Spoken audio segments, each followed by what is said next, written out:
عليكم ورحمة الله وبركاته.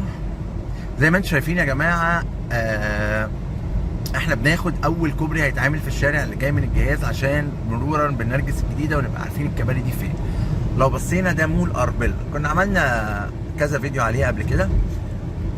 بدأوا عمل الكباري ديت في خلال الشهر اللي فات، يعني بدأوها. الحتة طبعا هنا سببت للناس اللي ساكنين في حي 3/4 أزمة نتيجة قفل بعض الشوارع وإغلاقها. لكن خلينا نكمل. ده الميدان اللي هو بتاع أربيلا، والشارع دوت بينزلنا تحت على التجمع الثالث، وده كومباوند أربيلا. الشارع اللي في وشنا دوت بيودينا على الجامعة الألمانية. احنا هنخش من الشارع اللي بعده مباشرة، الشارع اللي هو فيه الدبلوماسيين وحي 3/4، واللي بيطلعنا على النرجس الجديد.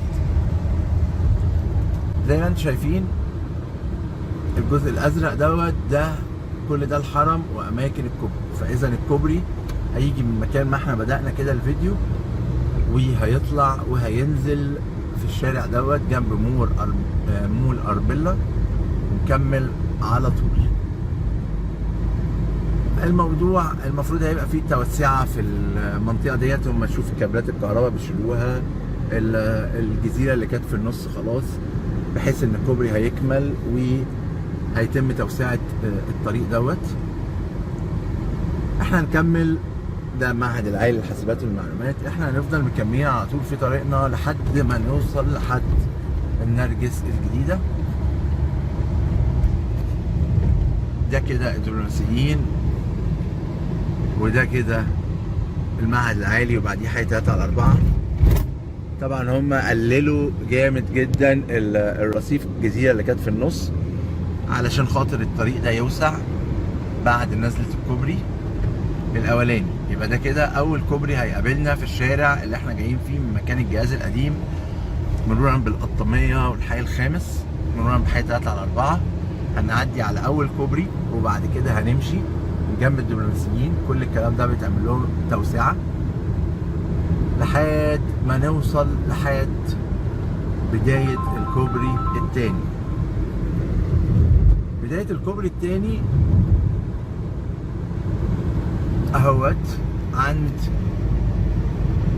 الفاصل ما بين النرجس عمارات وحي 3/4 والدبلوماسيين، اهو في المنطقة دي. ده كده بداية الكوبري التاني. المفروض في كوبري هيتعمل هنا. الكوبري دوت هيطلعنا على حرف الجي والنرجس العمارات مع امتداد النرجس. الحتة دي واقفة طبعا تركيزات، خلونا نعديها وبعد كده نلف الملف واوريكم مكان الكوبري بالظبط. خرجنا بالفعل اهوت من الشارع ودخلنا على الحد الغربي بتاع النرجس الجديدة. طبعا عن اخر فيديو احنا صورناه هتلاقوا فيه انشاءات كتيرة جدا جدا تمت في الفترة اللي فاتت دي. يعني لو بصينا كده اهو عمارات اهي، طول ما احنا بنلف بنلاقي عمارات. في حاجات خلصت واجهتها، في حاجات الهياكل طالعة، في حاجات يعني الجزء اللي كانت فيه كمية صحراء ما عادتش موجودة زي الاول. دلوقتي ادي المنطقة الزرقاء دي، هيجي من الشارع اللي هو بتاع الحي 3/4 والدبلوماسيين. كوبري هيعدي اهم بيعملوه اهوت، هيعدي الشارع دوت اللي هو الفاصل ما بين النرجس عمارات وحي 3/4، وهيعدي من فوقهم وينزل على دي منطقة جي. المفروض ان هنا هيبقى فيه محطة صرف، المفروض ان الجزء ده هيبقى فيه محطة رفع صغيرة مش كبيرة في حرف الجي. المفروض ان ده الكوبري. يعني زي ما انتم شايفين كده الكوبري ماشي بامتداد، خد شوية عمارات من النرجس عمارات، يعتبر عدى من قدامهم اهوت، وبالتالي برضه هيعدي على شوية عمارات من النرجس الجديد. يبقى ده كده تاني كوبري في الشارع دوت، اللي هو خد جزء من حرف الجي في النرجس الجديدة اهوت، شغالين فيه اهوت. واعتقد نهايته هتكون في الحتة ديت، هينزل وهيكمل لحد الحتة ديت ويفضل مكمل الشارع. طبعا الشارع ده فيه شغل كتير تم فيه، في توسعة بتتم دلوقتي. كناش احنا بنمشي كده جنب العمارات، كان الجزء ده مش موجود. دي بداية عمارات النرجس الجديدة. الشارع بان قوي عرضه، وهيكون شارع عريض جدا، بس لما ينتهوا من تشغيله او ينتهوا من سفلته والانتهاء من الكباري. دي منطقة النرجس الجديدة. خلصنا حرف الجي. طبعا الحرف اللي على الرئيسي اللي بره على الشارع ده حرف الكي بالمناسبة عشان تبقوا عارفة.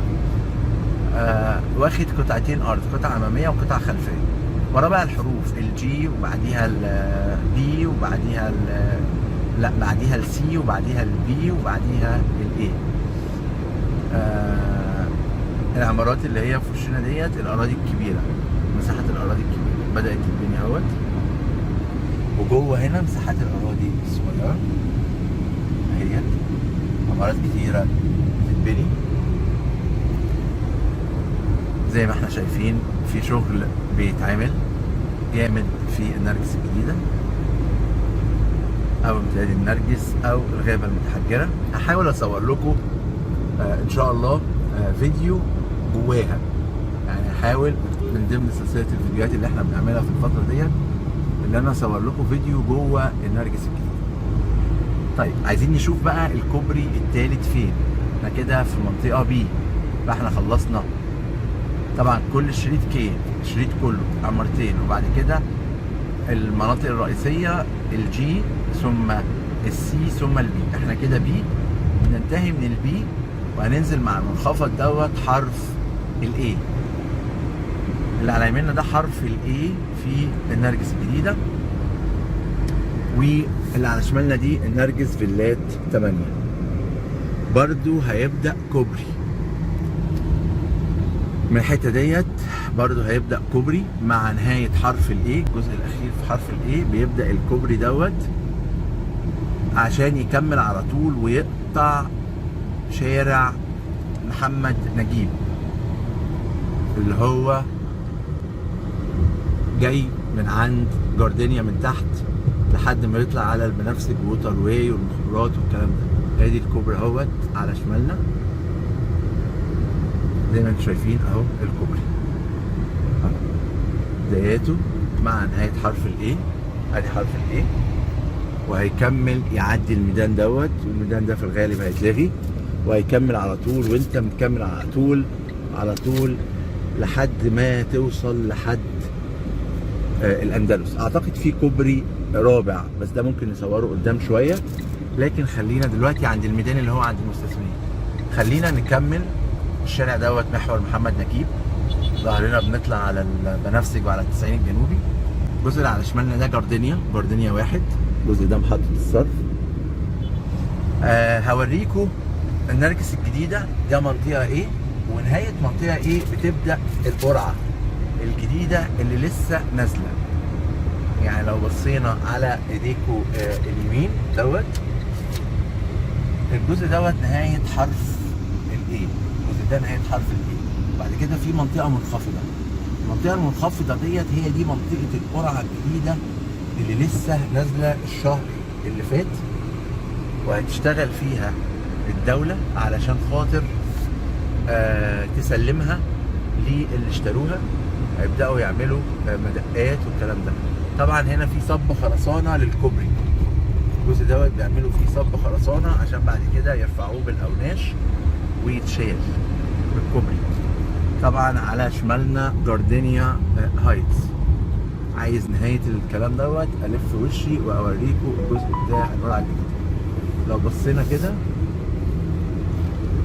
الجزء اللي في وشنا ده، معلش بقى الشمس والكلام دوت اللي في ظهر اللودر، هو ده الجزء اللي نازل ومطروح للقرعة الجديدة. في مسجد هناك حتى بيتعمل في قلب النرجس، والقرعة الجديدة نازلة بنفس الحروف A B C D، نفس الحروف بتاعة النرجس القديمة أو النرجس اللي بدأ يتبني بالفعل، وماشية معانا. عايز أوريكم نهايتها عشان تبقوا عارفين برضو نهايتها فين، على محور محمد نجيب.